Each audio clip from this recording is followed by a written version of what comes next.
My pleasure to have you today, audience. What if your entire sense of worth was built on a lie? A painful conditional contract earned only through relentless achievement and performance, until the day your body said, enough.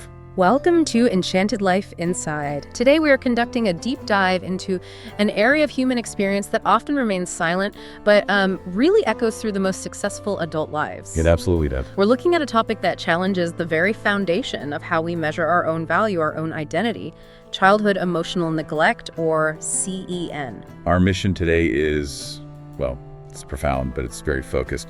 We're going to unpack this pervasive yet invisible phenomenon and the resulting struggle with just overwhelming self-criticism. And we're going to do that using a detailed personal story as our central thread, a narrative that I think perfectly illustrates this agonizing shift from conditional performance, where you're valued for what you do, to genuine self-worth, where you are varied simply for existing. Exactly. The goal here is to guide you, the listener, from just recognizing this often invisible pain to understanding the concrete, actionable strategies toward healing, toward self-compassion.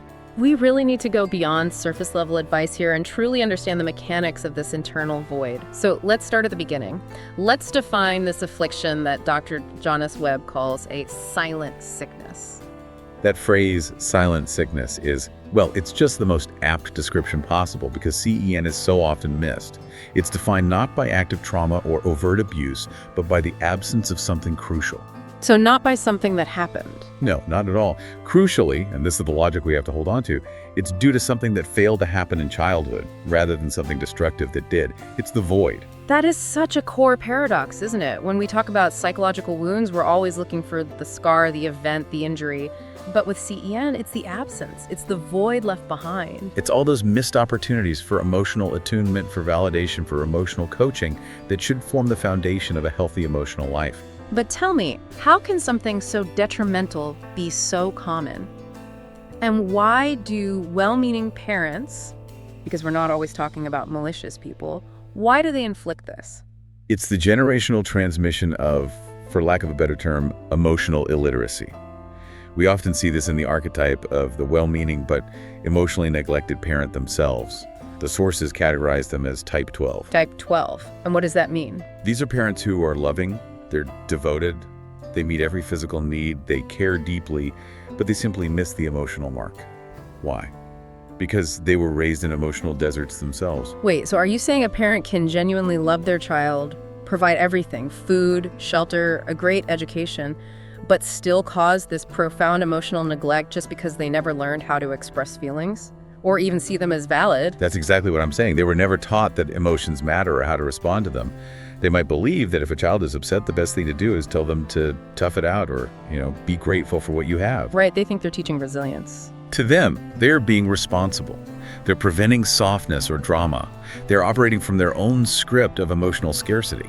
It's all they know. And the result of growing up in a home where emotions are consistently ignored or dismissed or even actively discouraged is, well, it's devastatingly clear. The child develops this adaptive coping mechanism. They wall off their feelings. Yes, and the implicit, unstated, but fully internalized message is crystal clear.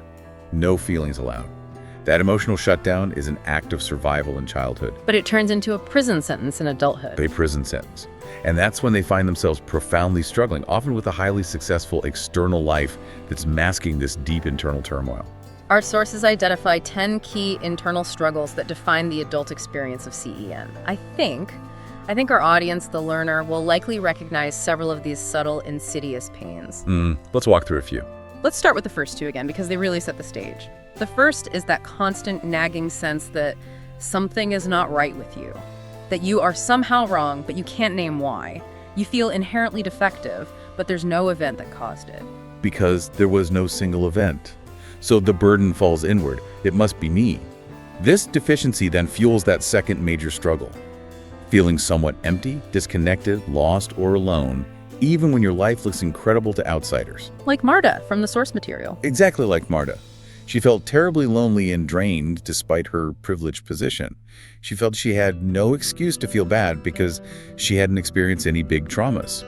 That feeling of unjustified pain, that is CEN speaking. And that denial of feeling leads directly to immense guilt and self-blame.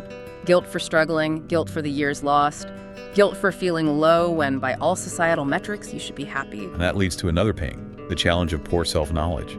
If you spent your childhood studying external cues, what makes mom happy, what grade gets dad's approval, you learn to be who others need you to be. Not who you actually are. Not at all. So you might reach your mid-30s or 40s and have this terrifying realization that you're living a life built entirely on someone else's expectations. You don't even know what you like, what you want. Which feeds directly into another one of these pains. The difficulty with self-care and self-soothing. If your emotions were never validated, you never learned how to respond kindly to your own internal pain. How could you? When things get hard, CEN adults often just, well, they neglect themselves emotionally because that's the pattern they learned. They literally do not know how to comfort themselves. So they're just running on empty, trying to use logic or sheer willpower to solve problems that really require emotional input. And when willpower fails, what happens? They're crushed by the constant crushing need for external validation and approval. If your parents didn't provide that internal validation, you become an approval vampire, constantly seeking external proof that you are okay. A compliment isn't just nice, it's necessary. A critique feels like a total personal failure. A complete collapse. And this need for approval manifests so painfully in another struggle. Difficulty being vulnerable or trusting others. If you learned early on that sharing your true emotional self leads to rejection or dismissal, you build massive walls. Which creates such intense loneliness, even inside a relationship. You want connection so badly, but your own defense system prevents it. That's the trap. That difficulty with vulnerability is why the fear of intimacy and closeness often develops. True intimacy requires showing someone the unvarnished, imperfect self. But the CEN adult believes that if their partner truly saw their internal emptiness or their deep self-criticism, they would surely leave. So they sabotage things. They push people away before they can get too close. This isolation makes another struggle, low self-esteem based on performance, almost inevitable. And this is what we're going to see in our core narrative. Their entire sense of value is tied strictly to their last achievement. When they fail, their identity just collapses. It shatters because the emotional foundation, that unconditional belief in your own worth, was never built in the first place. And beneath all of this, what's bubbling away? Anger. Deep, buried anger and resentment. It often manifests as passive aggression or burnout. The anger is typically directed at the self for not coping better, or at the parents for the unseen neglect. But since they were taught no feelings allowed, that anger just stays trapped.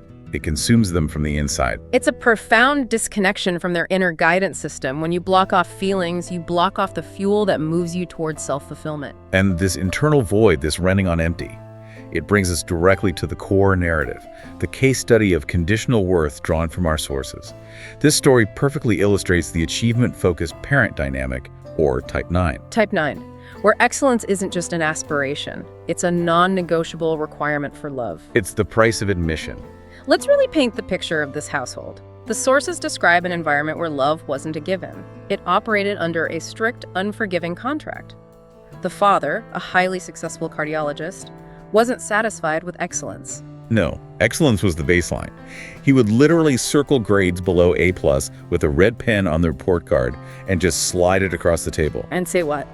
And ask the protagonist, who was already a top student, mind you, to just try harder. Just try harder. The casual cruelty of that is staggering. And that conditional scrutiny wasn't just in academics. The mother, an award-winning architect, applied the same professional standards to childhood pursuits. She'd critique high school poetry or amateur art projects as unprofessional or lacking depth. So there was no space for joyful, imperfect experimentation. Everything was a performance review. Everything. The lesson internalized was swift and brutal. Your worth is directly mathematically linked to your output. So the child becomes a master performer. High grades, trophies, not for the joy of learning, but as a defense mechanism. It's a ticket to secure basic parental approval. It's a desperate attempt to earn unconditional love through conditional performance, which is an impossible task. They internalize the belief that worth exists only in productivity. They become human doings instead of human beings. That's the perfect way to put it. They carry this conditioning into adulthood, where they become workaholics, perfectionists, and often rise to very high levels of professional success, exactly as our protagonist did. They're constantly chasing the next promotion, the next degree, the next external validation, anything to keep that internal shame at bay. But the entire foundation, built on performance anxiety and suppressed emotion, is a house of cards. and eventually it collapses. The climax of this story is the devastating moment of the panic attack. Our protagonist had poured 6 excruciating years into achieving a major promotion. They met every metric, worked flawlessly, only to be rejected. And the stated reason was the most crushing irony of the CEN survivor's journey. The feedback was lacking emotional maturity. Unbelievable. The very thing they were forced to suppress their entire life is now the reason for their ultimate professional failure. The contract was voided right at the finish line. The system they mastered their whole life turned on them. And the physical and psychological breakdown that followed was catastrophic. The protagonist describes their chest tightening like a vice, the inability to breathe, the world tilting. And then, in the immediate aftermath, this terrifying, visceral realization hit them. I had no idea who I was without my achievements. The identity that had been so carefully constructed since childhood just vanished in an instant. That terrifying moment where the performance identity evaporates is the necessary catalyst for awakening. It forces a collision with the true self. And the source material gives us this incredible emotional anchor quote that really encapsulates this painful but necessary shift. It does. She's sitting in her car, watching the sunset, having stepped away from that career identity, and this moment of raw, terrifying clarity hits. She realizes, I no longer measure my worth in promotions. I measure in moments like this, sitting in my car, watching the sunset, and feeling enough, not because I achieved something today, but because I exist. wow. That's good. Let that sink in. Not because I achieved something, but because I exist. That is the ultimate breakthrough.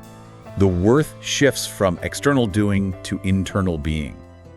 The contract is finally broken, replaced by this revolutionary idea of inherent value.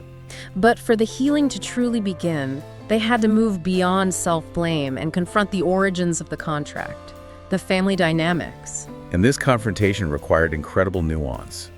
It's so easy to just assign blame, but the protagonists realized their parents weren't malicious.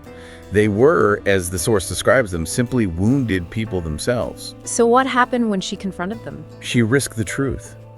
She shared that she wished her parents had asked how she felt, not just how she performed. And the mother's response was just heartbreakingly complex. What did she say? The mother's words were, "We thought we were helping you. We wanted you to have the opportunities we didn't." This just highlights the complexity of those type 12 parents. They genuinely believe they were providing the highest expression of love. By demanding excellence, they thought they were ensuring a better life. Yes, they were operating from their own script of scarcity and unmet needs. It wasn't a satisfying apology, not in the traditional sense, but it provided the necessary context. It's not about blame, but understanding limits. That's the key takeaway. It showed the protagonist that the emotional validation they desperately needed was simply unavailable from that source. And that allowed them to finally stop seeking it there, and crucially, to stop internalizing their parents' limits as their own defect. And that cycle, the conditional love leading to emotional shutdown, that's what directly cultivates the pervasive role of self-criticism in the CEN adult. It does. Our sources confirm that self-criticism isn't just a bad habit, it is a transdiagnostic risk factor. Transdiagnostic risk factor. Okay, that's a highly technical phrase. For our listeners, let's break that down. How should we understand that? Think of it this way. Self-criticism is a foundational problem that makes almost every other mental health struggle worse. It cuts across clinical disorders like depression, anxiety, PTSD, eating disorders. It's like the engine driving the whole thing.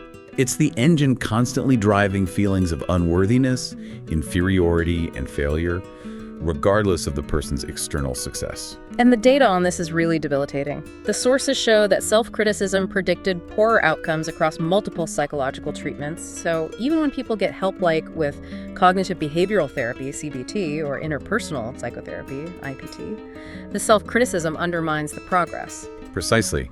The research suggests that self-criticism interferes with developing a strong therapeutic alliance in the first place.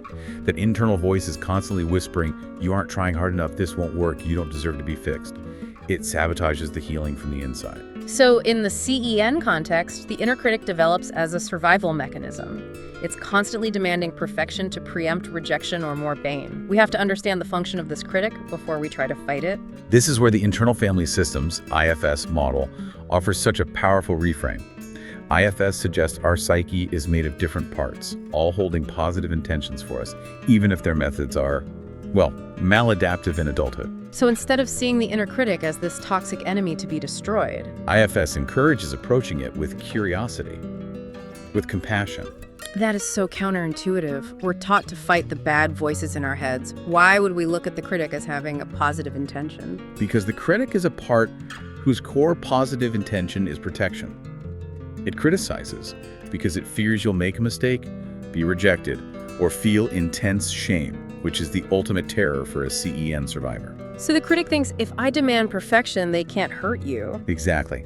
It's a desperate maladaptive attempt to keep us safe by ensuring we never risk the emotional pain of not measuring up. It's a survival mechanism that's gone rogue in adulthood, but recognizing its protective intent allows us to finally negotiate with it. And what's fueling this survival mechanism most intensely? What's the root emotion of CEN? Shame. It's always shame. And we have to draw a crystal clear distinction between shame and guilt. Let's make this distinction undeniable for everyone listening. Okay. Guilt results from acknowledging you did something wrong, a behavior. Yeah. You break a plate, you feel guilt, you can apologize for a behavior, you can fix it, you can move on. Guilt is functional. It's motivating. But shame. Shame is different. Shame is the deep, consuming emotion tied to CEN and the inner critic. Shame results from seeing yourself as being something wrong, a fundamentally bad, inadequate, or defective person. And you can't fix being wrong through external achievements. You can only hide it. And that explains the protagonist's decades-long pursuit of achievement. It's a relentless external attempt to escape the unbearable feeling of internal shame that tells them they are fundamentally unworthy. The promotions, the degrees, they were an attempt to prove to the world and to themselves that they are not the defective person the shame voice claims they are. But this pursuit is often complicated by a distorted self-image, especially when the family tries to be supportive.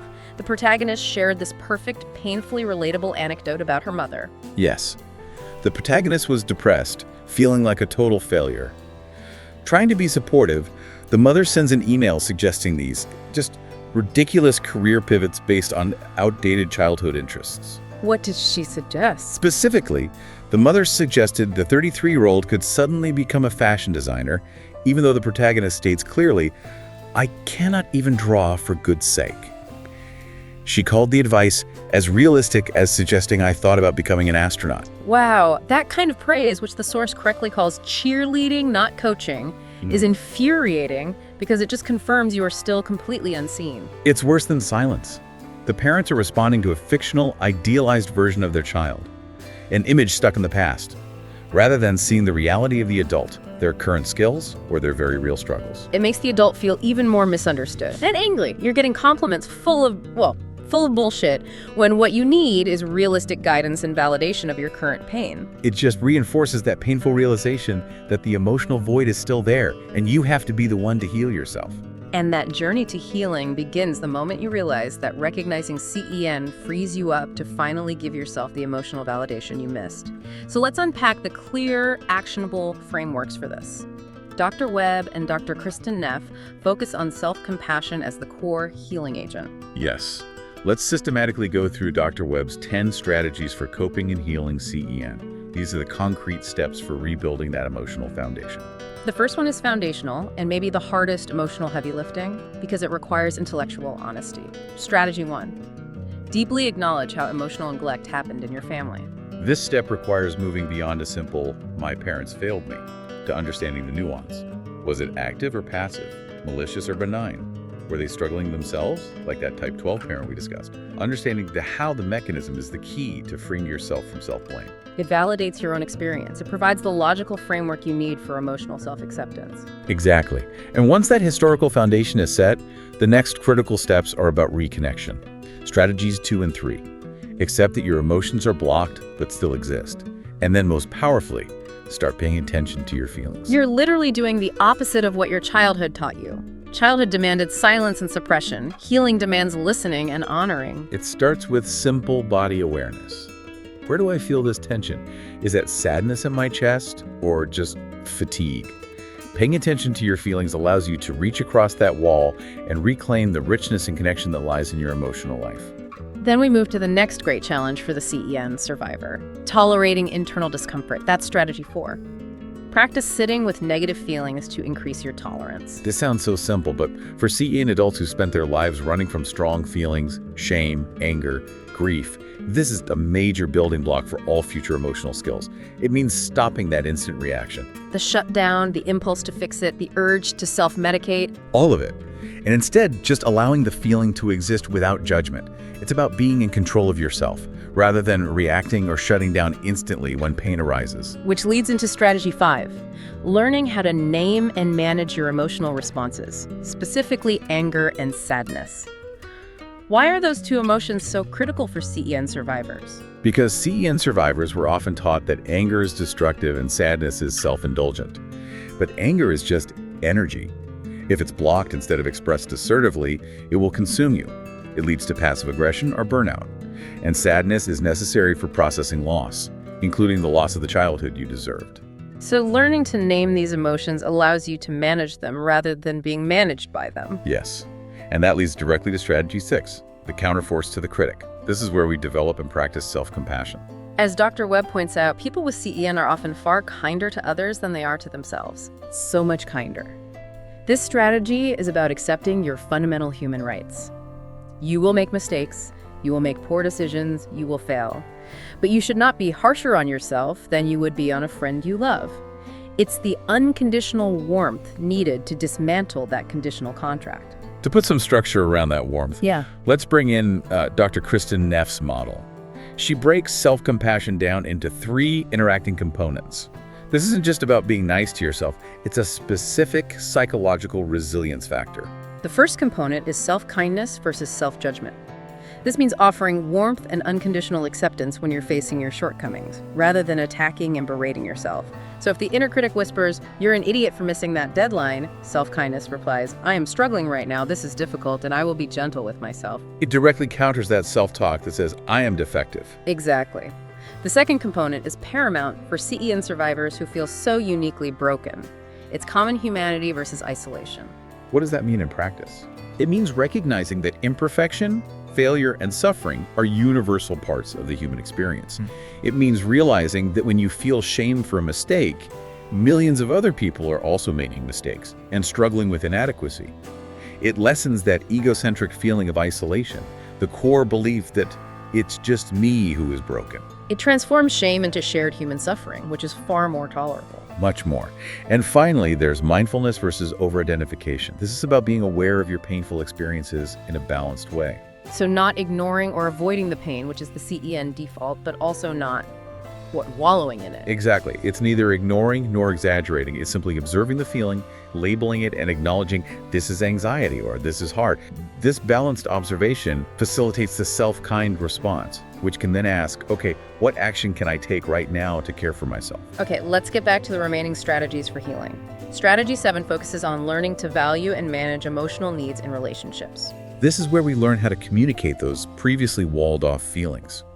CEN adults often fear being needy, but acknowledging and meeting your needs is essential. And this often involves the tough choice of distancing yourself from people who continue to treat you with emotional neglect. And that leads right into strategy 8. Learn assertiveness. Assertiveness is the healthy, functional counterpart to managing that trapped anger. Learning to be assertive is essentially learning how to communicate what you feel, what you hear, and what you need without being aggressive or passive. It allows others to value you more by giving them clear boundaries and expectations, a necessity for healthy adult relationships. Absolutely. And strategy 9 moves into the realm of self-discovery, reclaiming your life narrative and personal agency. So this is about actively writing the story of your life based on your values, not your parents' values. Yes.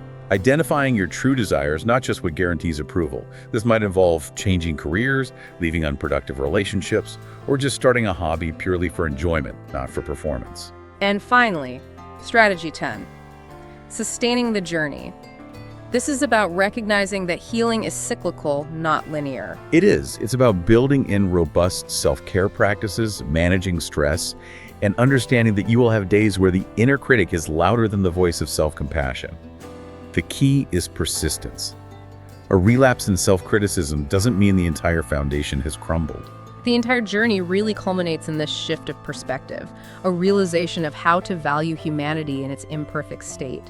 The source material illustrates this so beautifully with the Miguel's spaceship anecdote. It brings this big, abstract concept right down to earth. It really does. The protagonist, now practicing self-compassion, was working at a community center. A 10-year-old boy named Miguel showed them a drawing of a spaceship, and he instantly apologized because it wasn't as good as another child's drawing, which was technically perfect. So Miguel, already a young CEN survivor in the making, was focused entirely on the outcome and performance. Completely. And instead of praising the outcome or the perfection, the protagonist knelt beside him and focused entirely on the effort and the story of the drawing. What'd she say to him? She said, "Miguel, look, your ship has a powerful rocket engine with flames and smoke coming out. That shows me how hard it's working to get into space. Sarah's is pretty, but yours tells a story of adventure and effort." And his face. His face, which had been clouded with shame, just instantly lit up with pride. This is the critical turning point that seals the healing, isn't it? Yeah. By giving Miguel, an imperfect, struggling human, the validation for his effort and his heart rather than his flawless technique, the protagonist realized they were finally able to validate their own imperfect humanity. They understood, on a deep, visceral level, that the emptiness wasn't because they weren't good enough, but because they had never been taught that they were enough simply by existing. The currency of love is validation for existence, not perfection and output. That realization, that validation for effort and existence, is the true currency of love. That is the foundation for the new self-compassionate life. So we have completed the journey from the hollow vessel of conditional love, driven by constant achievement and self-criticism, to the courage of self-acceptance. We've looked at the mechanisms of CEN, the architecture of shame, and the clear, actionable steps for healing. The relentless pursuit of an impossible standard is an epidemic, and we have to internalize this truth. Chasing perfection is the new burnout. The profound shift, the one we hope resonates most deeply with you listening, is that your worth is not in the trophies or the promotions. It is in existence itself. You are worthy because you are here. That's the truth that sets the mind free from the conditional contracts of the past. As we close this deep dive, we encourage you to reflect deeply on your own history and your present challenges. Do you struggle with adult challenges like disconnection, loneliness, or guilt? How has the absence of childhood emotional validation shaped your current need for external approval? And what would happen? What would happen if you truly allowed yourself to be enough? These are not simple questions, and the answers may not be easy, but confronting them with curiosity and compassion is the first courageous step toward claiming your emotional life. We ask you to share your thoughts in the comments below. Let us know how this narrative resonated with you so we can continue to understand each other better and help this deep dive grow. And please remember to subscribe and follow Enchanted Life Inside to catch up with the latest insights. Before we go, let's address a profound and often surprising aspect of healing. The most dangerous time for a CEN survivor is not when they fail, but paradoxically, when they successfully begin to practice self-compassion. Wait, you mean when they start treating themselves kindly, that's when things get dangerous? Why would that be? Because unconditional love and warmth, when introduced to a heart that has been walled off for decades, can trigger what is known as backdraft. It's like when a firefighter opens a door to a structure fire and oxygen rushes in, causing a sudden violent burst of flame. So when the door of the heart is opened with compassion, all this intense, long-buried pain is released at once. Precisely.